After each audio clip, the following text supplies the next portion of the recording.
Welcome to another great episode of Real Life Matters, but this is the RLM Wealth Tips with Daniel Chin on the 5 principles of creating wealth in real estate. So with no other further ado, we're going to introduce to you who is this man, Daniel Chin, that's giving us all this wealth knowledge. All right, so welcome. Hi, DBoss. Good evening. I tell you, we're back. I tell you, it was such a flash. It just so much, everybody was just saying you wanted more. So, yep. So can you tell us now? We're going to delve right into it. It's going to be a quick little synopsis, but we're going to delve into it because the time here goes quick. So when Absolutely. You're interested. So can you give us the little synopsis of what you're going to talk about? And then we'll go into one. Essentially, 5 wealth principles for real estate investing from my experience over the past 10 years and what has helped me to create a wealth over the long term, DBoss. And the first and the first one is really knowing everything about your market before you invest. And that means first, you have to know exactly how much you can get for rent. And second, how quickly you can rent these apartments. And thirdly, who you would be renting to. So really understanding the market. And I wrote that in chapter 3 in Take Risk of the Manifested Millionaire. When I started off in real estate investing, I was walking up and down different streets, talking to people like I was crazy and trying to find out what's good or not good about the area, if someone got shot or not. But you have to really know the market, and you would be amazed. These people would tell you everything, how much they're paying for rent and what they love about the area. So then you learn demand.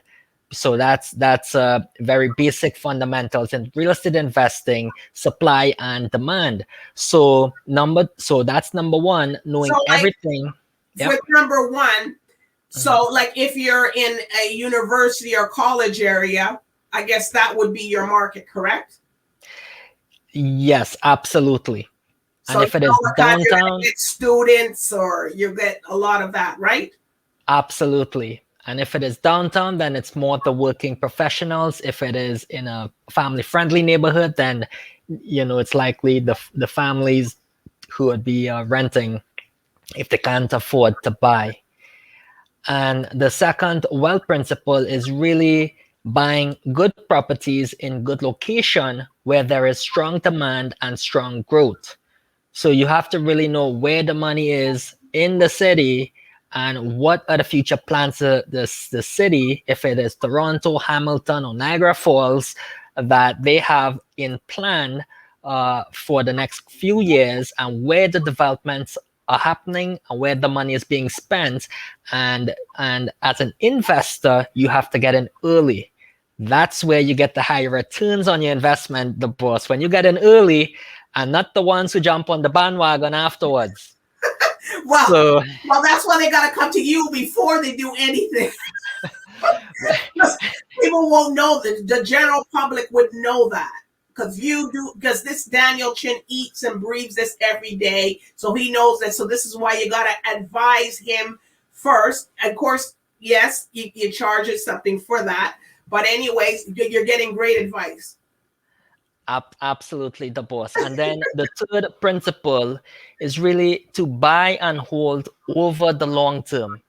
And that is the best way to become wealthy in Canada, because I have had friends, they have tried student rentals, they have tried fix and flip, which was hot in its times. Probably not in the COVID-19 times, because there's so much uncertainty. How can you time if you get caught in the wrong time? You can get your behind washed away, right? So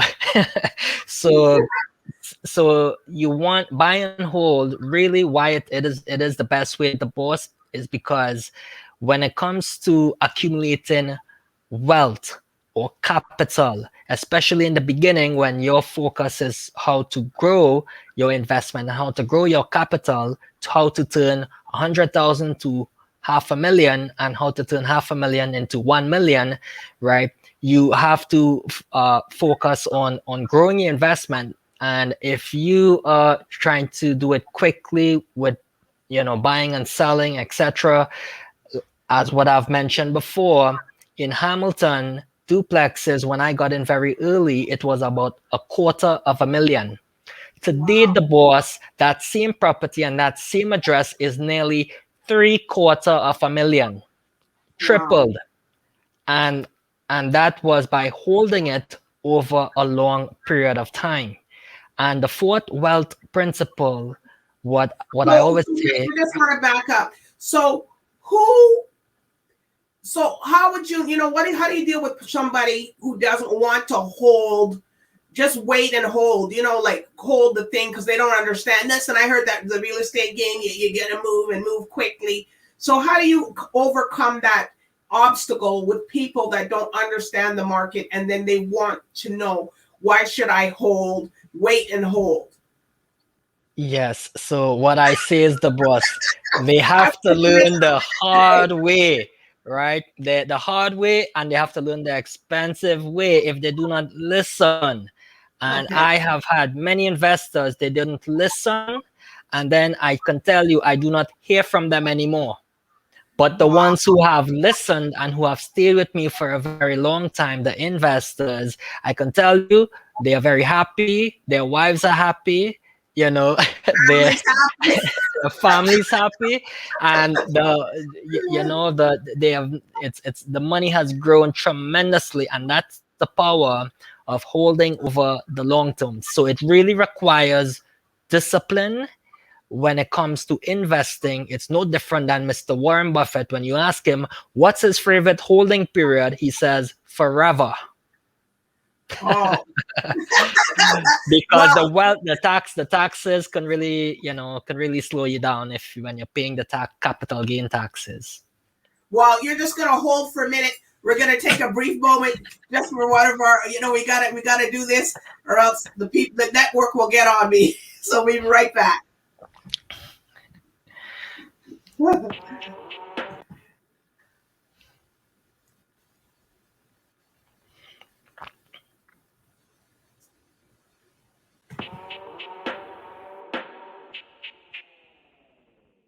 Looking for a TV show that brings you a raw, uncut, unbiased opinion?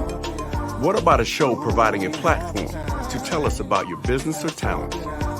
Tune in to Talk It Out, Monday through Friday, hosted by Chill of Come Clean Empire and his co-hosts, DBoss, Corey Whitmore, and DJ Despair, where we bring you not just a TV show, but a TV experience. If a parent is in denial and unsure or refusing concerns from their family, their neighbors, their doctor, what would you tell them today? I'll let you go, Danica, first. I would say first and foremost, don't be afraid of the diagnosis. The diagnosis equals services. When you have a diagnosis, you get your services. If you shy away from that and you say, I don't want to label my child, a lot of people in the Black community especially don't want to label on it. It's a bloody start for 2021. Just 1 month down and already 133 murders. That's 32 murders more than the same period in 2020. The latest data come as Insight Crime, a foundation capturing criminal data in the Caribbean and Latin America, found that for 2020, Jamaica had the highest rate of homicides in the region. With a total of 1,301 murders for 2020. So in California, the effort to recall Governor Gavin Newsom continues to gain traction and is quickly approaching the number of petition signatures needed to put the recall on the ballot. Contenders to replace Newsom are already lining up and raising money, as it seems a foregone conclusion this is going forward. California is a boondoggle of excessive regulation, high taxes, high cost of living, rampant homelessness, and failed government. I'm David Meltzer, and welcome to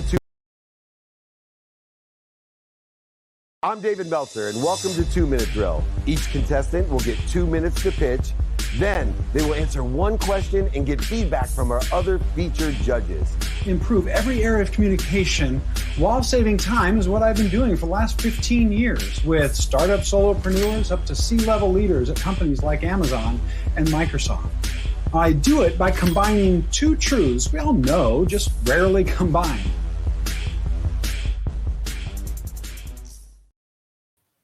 Well, we're back right now with Daniel Chin of Chin Property Investment, or just our Chin Properties. But we're here to talk. He's talking about some. We're on principle. Was it number 3 or number 4? Number 4. Let's go. Yes, the fourth wealth principle is to buy one investment property every year. And it sounds very simple, but what I mean by that is, the boss, is when you have excess capital, the first thing you should not think about is, I'm gonna go to Florida on a vacation or go on the beach or somewhere. If you have excess capital and you are planning for your financial future, or if not your financial future, at least your future children's, financial future, because you and I know 10 years down the road, it is going to be much harder for the next generation. But, we focus on, let's focus on us then for now. But it is because you have to, when you're buying one investment property every year, you have to thinking of ways how you can invest. And most of the millennials from age 21 to 35, they are trying to find ways of how they can invest their money, because they realize that working one job or probably 2 jobs is not enough in these times. As our currency values are being devalued, prices of things are getting more expensive. And what I see 10 years later, it will be much harder. And who knows, average property can be 1 million. And how in the world these millennials can afford if they don't plan from today? So you have Daniel Chin. you can give me a call. My time is limited, but I'm very approachable, the boss. And most people have that misconception that because now I am busy, right? We have, I got 2 big roofs, to get done. Last week there was about 6 properties where the east truss was repaired, and and that's and then overseeing property management, until I hire more people coming, this summer. But I'm very, very approachable, but come prepared with, some good questions, and I'm happy to help. And I love, I do have a few friends. They call me once in a while and, ask questions, and I mentor them a little bit, right? But I can't hold your hand and walk with you, right? But I can point you in the right direction, and be a bit. But if it's your money in it, then maybe it's a different story. If it's my money, meaning involved in it. Well, I gotta make sure that that money is going the right places and doing the right thing with the money. So really, they have to be thinking that way, how you can invest and not how you can spend. Right. Okay. So you said one property a year. One property a year, and not just now. You can set your goals. If you get one property in 2 years, then in 6 years you would have 3, and it is doable. But it requires discipline to save and that excess capital to invest while still having your income. If the person is working a job, we're talking about working professionals. Investors, they are a bit more creative, with corporations and getting the financing from the lenders and all, the people who got the money, and then and to do the deals. Now, yes, the fifth principle, as mentioned before, is do not wait to buy real estate, but to buy real estate and wait. And what I mean by that is, I remembered in 2008, a good Vietnam friend in Toronto, and he's a very, very let's just say he has done very well for himself, right? Just to keep him anonymous. Yes. And what he said is, in that year, 2008, he remembered it like it was yesterday. And a lot of people were fearful. They were, because we had the big housing market crash. But for him, he saw opportunity. So you probably heard the quote, from Mr. Michael Leachin, right? Not to mention him, but where the Chinese definition of crisis is danger plus opportunity. So my Vietnam friend, he said, if you do something, right, and you end up in your situation turns out to be much better, right? At least you took the risk, and you now your life is in a much better place. But if you did nothing, right? No, if you tried, you took the risk, and it does not work out, and you're still back to the same place that you were before. So the point was to take the risk, right, and invest, and now of course he has done very well for himself. But keeping in mind those 4 previous principles I've mentioned, the boss, that you hopefully have the discipline to follow, and hopefully you will break out. If not, you're going to hear it from Daniel Chin here. But anyways, Daniel, I do want to thank you for giving us this RLM wealth tip. I'm telling you, that's going to work far, and anybody who hasn't seen it and stuff, they can go back on the DBoss Network's YouTube, and you can see the episode there. And then you can find Daniel Chin. He's easy, Chin Property Investments and stuff. So I do want to thank Daniel Chin for talking to us today and giving us those 5 principles. We can talk a lot, the boss. I tell you, the time goes fast, boy, when you're having fun. So I do want to thank the viewers and everybody for watching this RLM special edition wealth tips with Daniel Chin Properties. All right, so thank you, everybody, and bye for now.